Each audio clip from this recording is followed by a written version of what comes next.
Hey everyone, and welcome back to Master Site. Today we're going over the Masters pack and the lists I decided to take to Masters. So, as many of you know, last year when we hosted in Omaha, the U.S. Masters was won by the only Canadian player. So it's the year redemption. If we can't hold off the two Canadian players that I know of, I think it's only Ray Shields and Luke. The other 62 players don't deserve to call it the U.S. Masters. It may need to be considered to change the name, but that's not going to happen.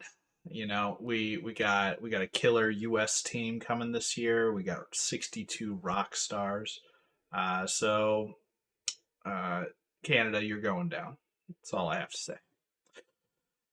But let's go ahead and get into the pack, and then we'll go over my list and just some general thoughts going into the event here. So, for those that don't know, Masters is this upcoming weekend, Labor Day, U.S. holiday, I'll point out. So, good luck for U.S.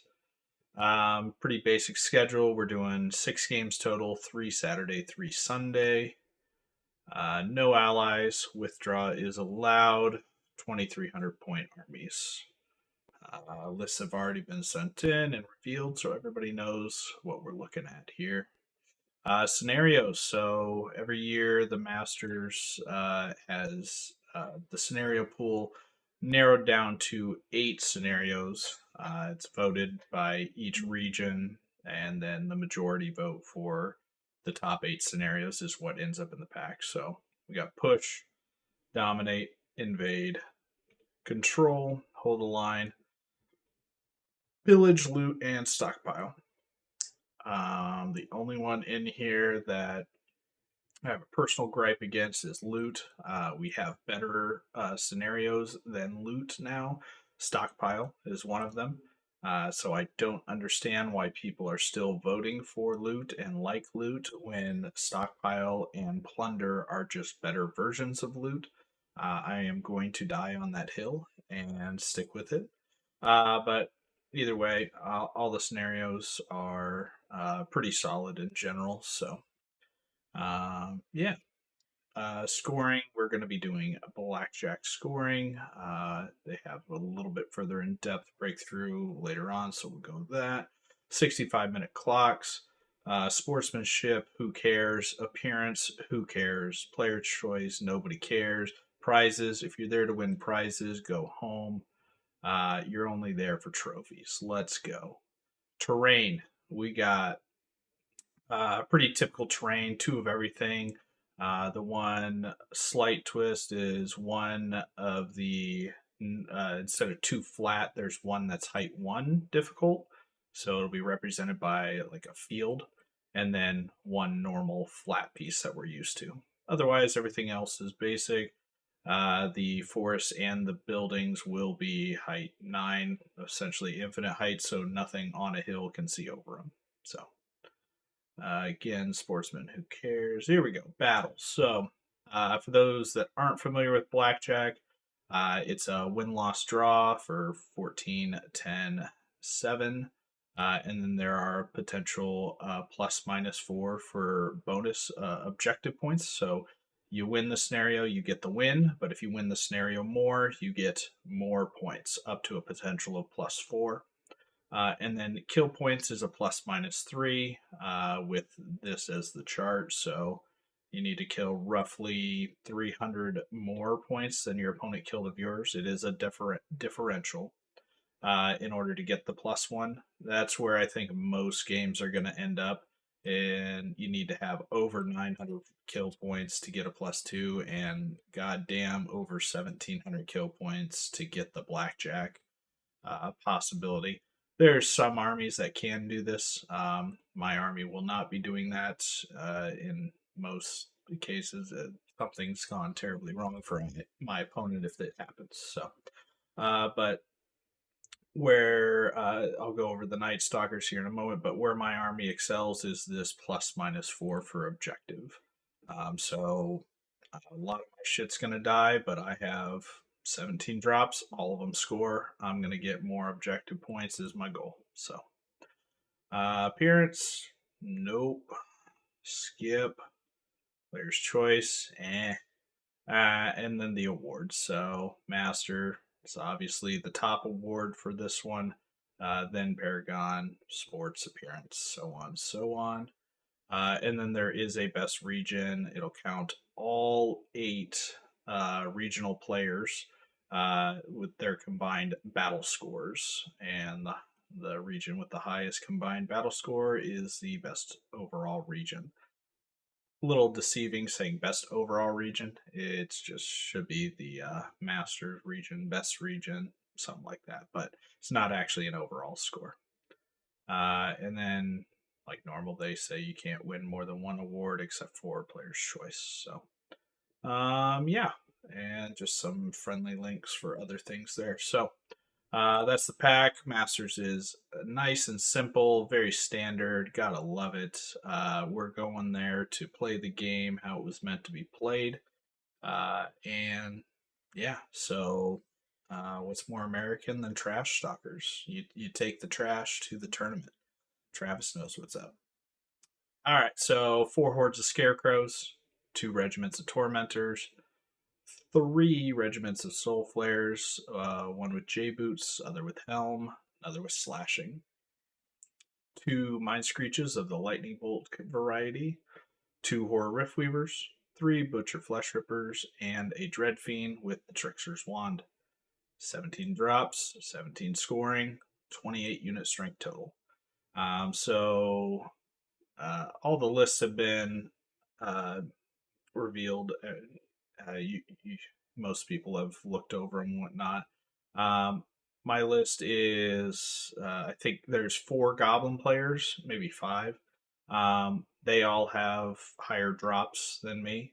And then it's 17 after that. So my list and I think a Riftforged Orc list tied right behind the goblins. So we're in the top 10 percentile less of total drops, but we have the most scoring units of every army. Even those goblins with 22 and 24 drops, we outscore them. They have a lot of individuals and war machines. So this army is definitely geared towards playing the scenario, and that's what I like. So, and I think total unit strength is like 30, which is that Riftforged Orc list that has 17 drops. So we're really close to that being at 28. So in most matchups, we're going to have more drops. In every matchup, we'll have more scoring units. And in most matchups, we'll have most total unit strength, more total unit strength than most of the opponents. So I like those numbers. I like that. The thing that I don't like is some of the matchups we're going to have to dodge. So the first round matchup cast just happened last weekend.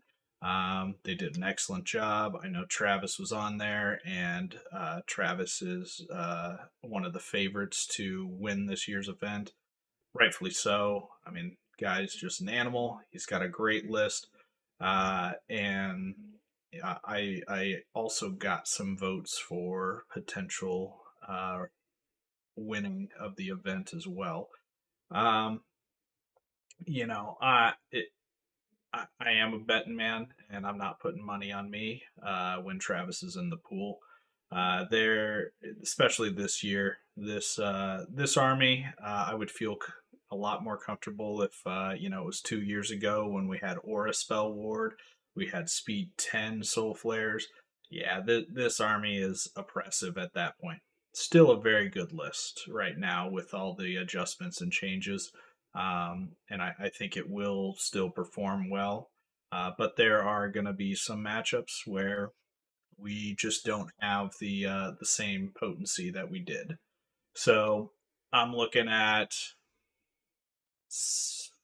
probably around 10 armies in the field that I'm wanting to dodge this weekend. And if people, there's been talks of a potential of Travis and I, obviously having regional immunity for the first 4 rounds, we would potentially have to play each other if we're undefeated going into round 5 or even round 6. Um, Travis, I'm sure, is going to be thrilled if that happens. I am not looking forward to that game. I will not. Yeah, I won't walk out of there. So yeah, everybody should be putting their money on Travis. I have potential, but I have to dodge. I have to do a lot of dodging this weekend. Whereas I felt 2 years ago I could have taken on all 63 other armies and beaten every one of them, but not this year. So, but sometimes you need a little luck with the matchups. You need a little luck on the table. You need a little luck with the dice. But luck only gets you so far. So, or I'm hoping to get lucky, but I'm gonna do the best I can skill wise to try to put up the only repeat master run. And same army, uh, basically with some of the changes, obviously, as when I won it. It doesn't bode well for me if history repeats itself. I know Trowbridge tried that. I know Keith Conroy tried it. Um, you know, there's definitely been previous masters that have tried to run it back and it hasn't worked. So I'm hoping to fare better than their attempts, but we will find out this weekend, and that's what it's all about. So I've talked long enough, I think. So I am looking forward to it, and most importantly, uh, USA. USA will win this weekend, guaranteed. I'll be sure of it. So, all right, guys, thanks for watching, and I will have my normal battle reports for each one of my Masters games. So, I appreciate all you guys for watching, and I'm looking forward to these ones because they should be some of the top tier play, with some really good insight into those high level gameplay. So, look forward to those, and I will see you guys in game 1.